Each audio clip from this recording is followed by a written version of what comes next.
Meus amados irmãos, o texto que foi lido se encontra em 1 Samuel, capítulo 22, versículo 1. Ele diz assim: então Davi se retirou dali e se escapou para a caverna de Adulão. Vou ler só a parte A.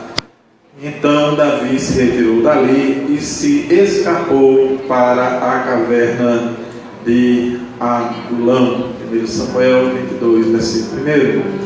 Você está a cobrir a sua cabeça. Deus santo, maravilhoso, justo, eis aí a tua igreja, Senhor. Fala conosco. Assim eu te peço em nome do Senhor Jesus. Amém. Glória a Deus. Meus amados irmãos, quantos de nós recebemos as chamadas promessas de Deus? Quantos de nós recebemos promessas da parte do Senhor nosso Deus? E quando nós recebemos essas promessas, nós nos alegramos muito. É claro, é uma maravilha receber uma grande promessa da parte de Deus. E nós nos alegramos, mas o tempo vai passando, e às vezes nós fazemos certas perguntas.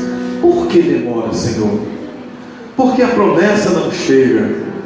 Por que aquele dia da vitória que tanto se aproxima parece estar tão longe? Por que, Senhor? E nós, na nossa limitada visão, nós temos às vezes até a impressão que Jesus esqueceu de nós. Muitas pessoas às vezes até se afastam da igreja por achar que a promessa é tardia, é demorada, que nunca chega, não é? E outros não, outros perseveram, confiam no Senhor, sabem que Deus é fiel, não é? E há pessoas que muitas vezes se colocam numa posição de inferioridade. Veja, é diferente de uma posição de humildade diante de Deus. Inferioridade é aquela pessoa que diz: Deus não me ama, Deus esqueceu de mim, eu não sou ninguém para Deus. E não há nada mais distante da verdade do que isso. Todos os crentes, servos do Senhor, Deus, fiéis na casa dele, são importantíssimos para ele. Isso é tão verdade, meus amados irmãos, que Deus deu para nós o que ele tinha mais precioso, que foi a vida do seu próprio Filho. Então, primeira coisa, tire isso da sua cabeça, de achar que Deus esqueceu de mim, que Deus me abandonou, ou que Deus esqueceu da promessa.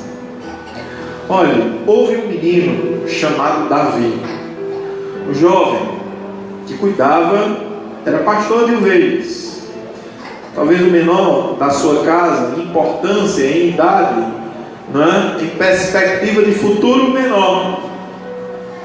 E aquele menino, pela graça de Deus, diante de todos os seus irmãos, entre eles soldados, entre eles irmãos mais vistosos, de melhor aparência, mais fortes, mais altos, mais, vamos dizer assim, visivelmente favorecidos, ou esteticamente favorecidos, receberam ali, não foram eles o escolhido, mas um pequeno Davi. E observe, aquele menino, ele foi ungido rei pelo profeta Samuel.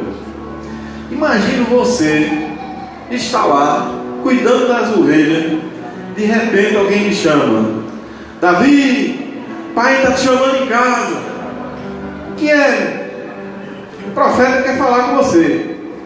Aí você chega na sua casa, na casa do seu pai, e de repente você é ungido rei. O que passava ali, portanto, na cabeça de Davi? E Deus começa a trabalhar na vida de Davi. E lembre-se, Davi foi o maior rei de Israel, não é? Excetuando o próprio Senhor Jesus, humanamente falando, Davi foi o maior rei de Israel.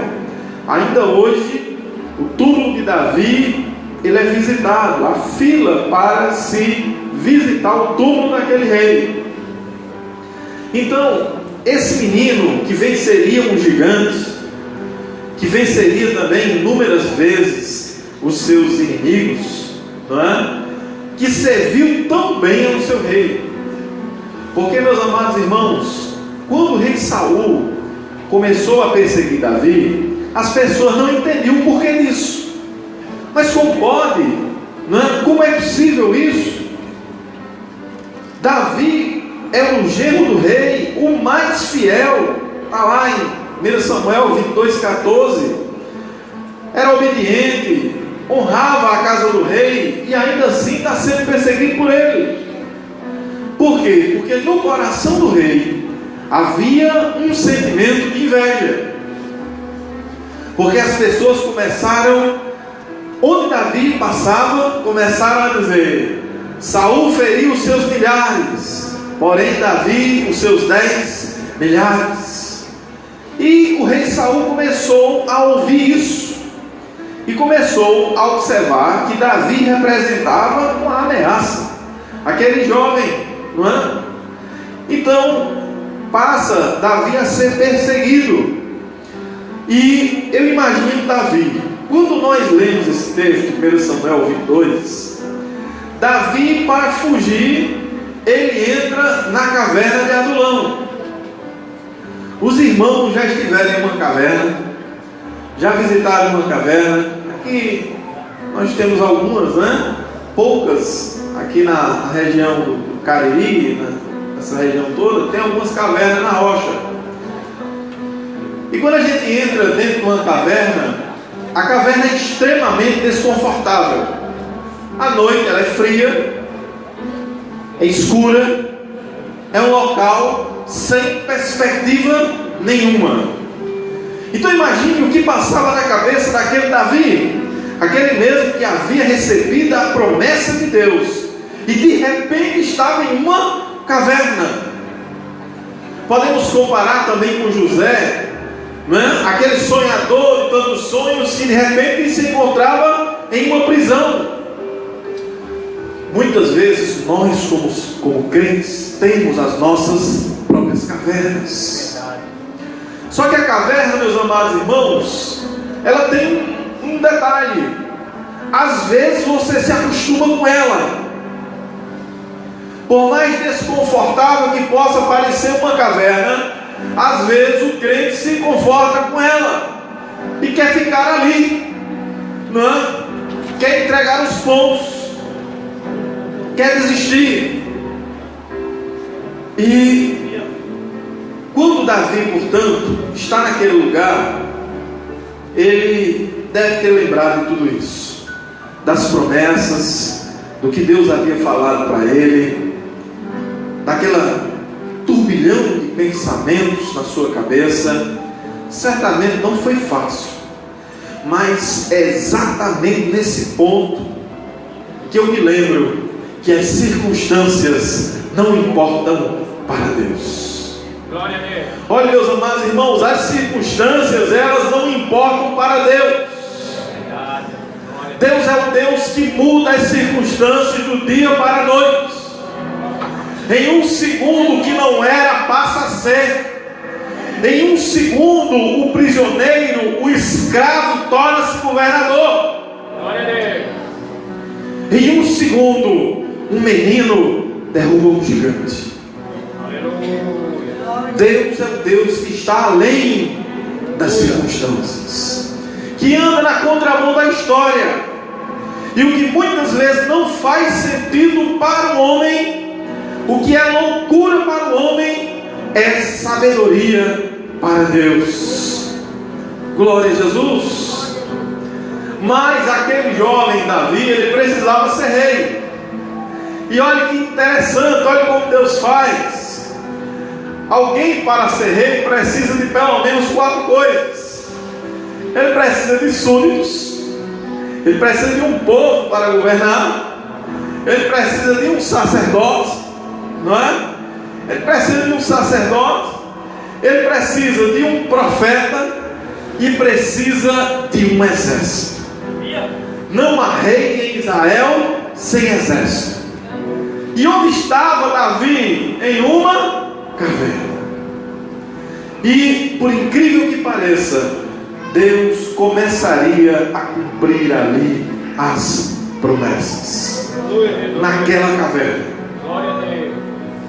Quando você olha para 1 Samuel 22, já no segundo versículo, no versículo 2, diz assim a Bíblia: e ajuntou-se a ele todo homem que se achava em aperto. Aperto é o que, irmão Ronaldo? Dificuldade financeira, passando dificuldade. E o texto é mais enfático, ele diz: todo homem endividado, todo homem em espírito desgostoso, triste com aquela situação. E diz a Bíblia que ele se fez chefe deles, e eram com eles uns 400 homens. Davi, portanto, passa a receber os seus primeiros súditos, os seus primeiros 400 súditos. Fazendo uma comparação, é como se um pastor recebesse uma igreja com 400 crentes, e todos eles cheios de problema, endividado, triste, amargurado, desgostoso. E olha o povo que Davi precisava liderar. Davi precisava chegar para aquele povo e dar a eles esperança, dizer: Jesus vai mudar a situação, Deus é conosco, seremos vitoriosos, juntos nós triunfaremos nessa guerra. Dar esperança. As pessoas, portanto, que de alguma forma eram perseguidas, ou que não estavam de acordo com a administração do rei Saul, se juntaram a Davi, com a esperança talvez de que ele pudesse acabar com aquela tirania, que ele pudesse fazer algo por eles, que a esperança pudesse voltar ao coração daquelas pessoas. Mas o que nos chama a atenção é que mesmo em uma caverna, Deus começa a preparar as coisas. Por isso, meus amados irmãos, aquilo que Deus colocou na tua mão pode não ser o que você idealizou, pode não ser aquilo que você planejou, pode não ser aquilo que você queria, mas certamente é com isso que Deus irá te preparar, te capacitar. Porque se um rei pudesse treinar 400 homens endividados, desgostosos da vida, como ele governaria sabiamente uma nação de forma extraordinária? Se eu conseguir governar com o que há de pior, é claro que se eu tiver algo melhor, Deus vai poder fazer ainda mais. E ele começa a capacitação de Davi.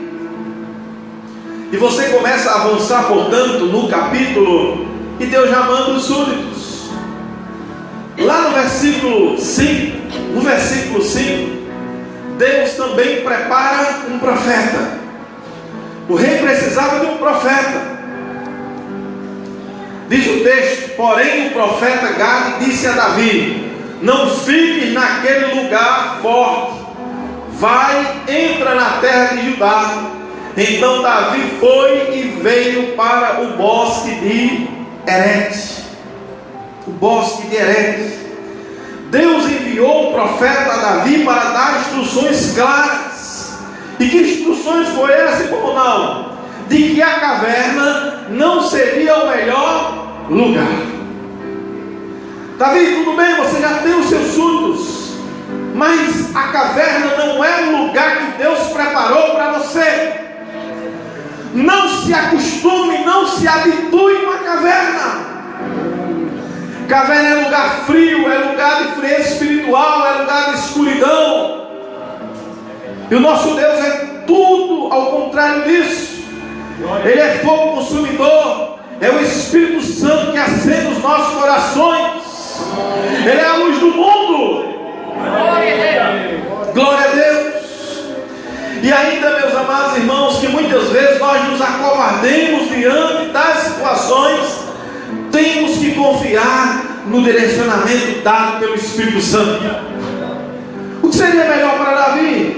Humanamente falando, continuar se escondendo, continuar na caverna.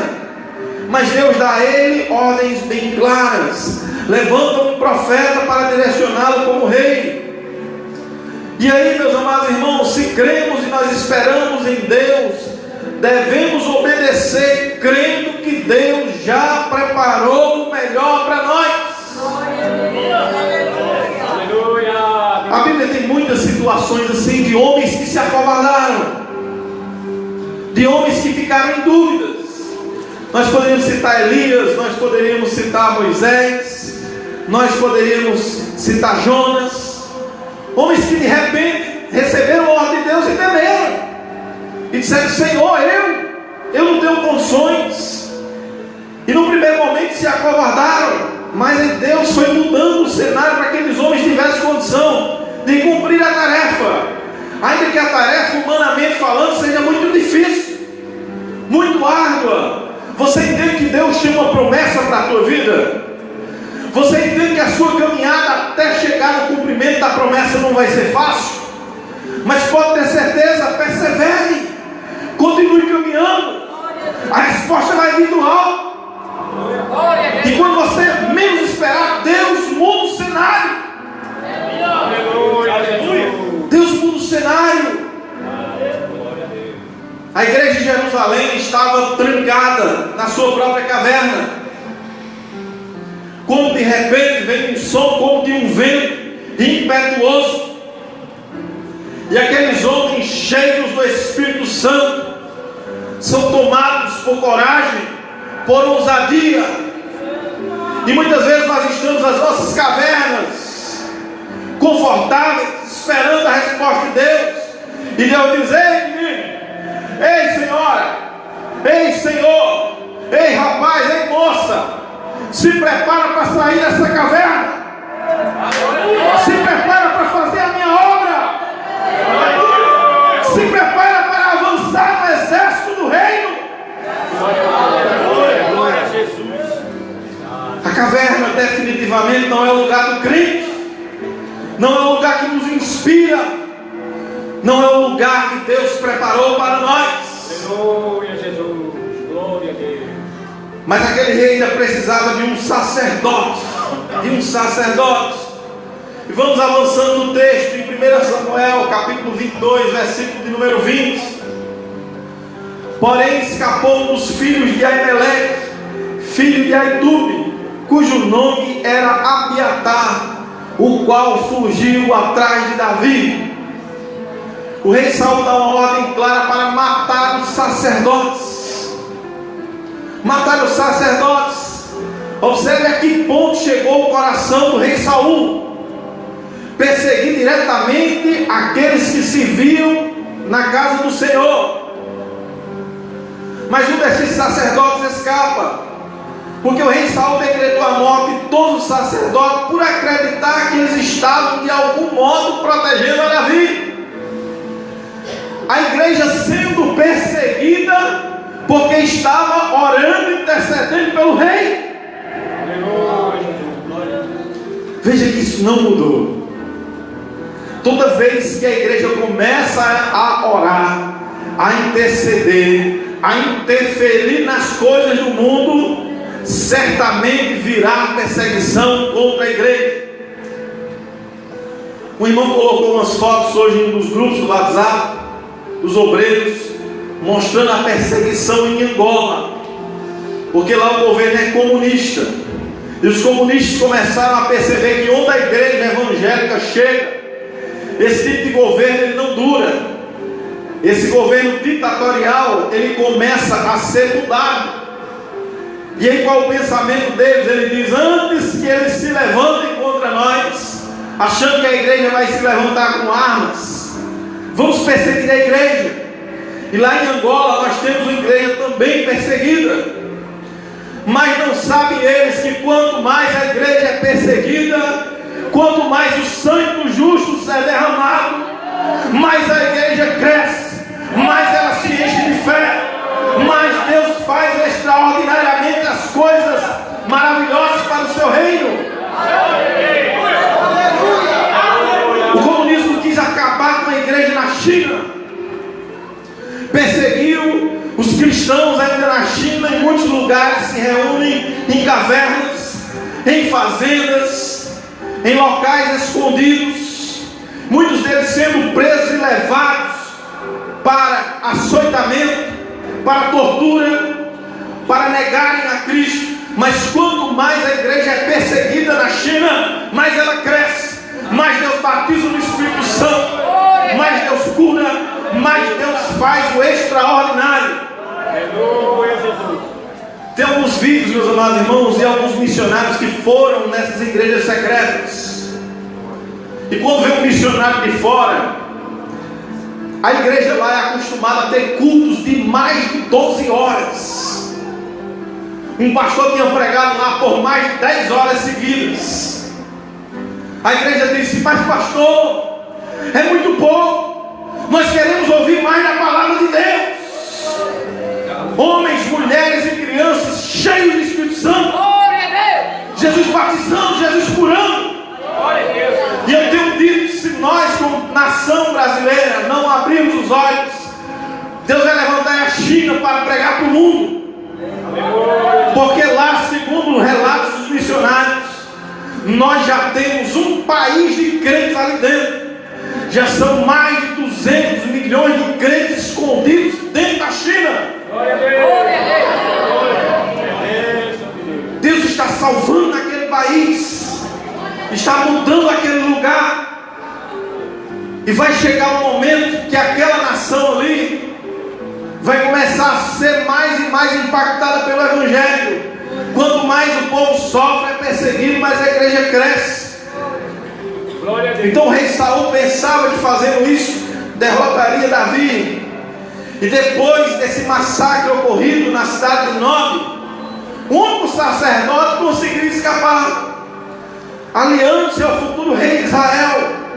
Davi estava com a sua corte pronta, mas ainda faltava uma coisa: ainda faltava um exército. Ainda faltava um exército para aquele rei.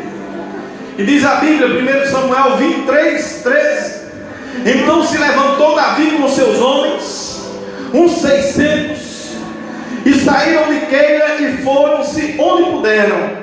E sendo anunciado a Saul que Davi escapara de Keila, cessou de sair contra ele. Através da honra e da fidelidade do rei Davi, o número de pessoas que o seguiam só aumentava. A essa altura Davi já contava com súditos, com profetas, com sacerdotes e um exército de 600 homens dispostos a lutar. Glória a Deus. Deus começava a mostrar os prenúncios do cumprimento da profecia. Sim, aquele Davi seria rei sobre todo Israel. O rei que foi moldado, forjado no fogo. E às vezes também assim é o crente. A gente é forjado, moldado no fogo, na luta, na dificuldade. Porque quando a obra ela vem, quando a profecia é cumprida, você precisa estar pronto. Por isso que eu sempre digo, crente, não queira colher o fruto verde, não queira colher o fruto antes do tempo, não queira antecipar a promessa de Deus do seu jeito. Espere, Deus tem o melhor para você. Glória a Deus. A caverna, o isolamento, qualquer dificuldade que venha a surgir, não são suficientes para frustrar o poder e o agir de Deus. Assim como Deus foi com Davi, será na vida de cada um que depositar nele a sua crença em Jesus Cristo, a sua fé, e recebê-lo como o único suficiente Salvador, crendo que Ele pode tudo. Por que eu posso crer nisso, meus amados irmãos? Porque Deus é fiel. O Senhor é fiel, e diz a Bíblia que Ele vela para cumprir a sua palavra. O homem pode até não cumprir, mas Deus vai cumprir. Se Ele prometeu, a bênção vai chegar. Se Ele prometeu, a promessa vai ser cumprida.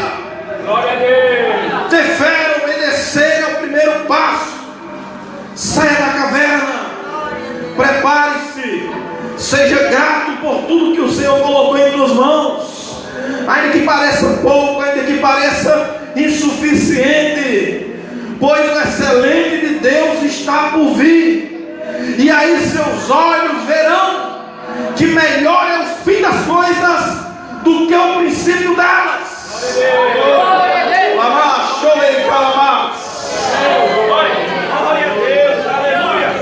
Deus é o Deus que cumpre.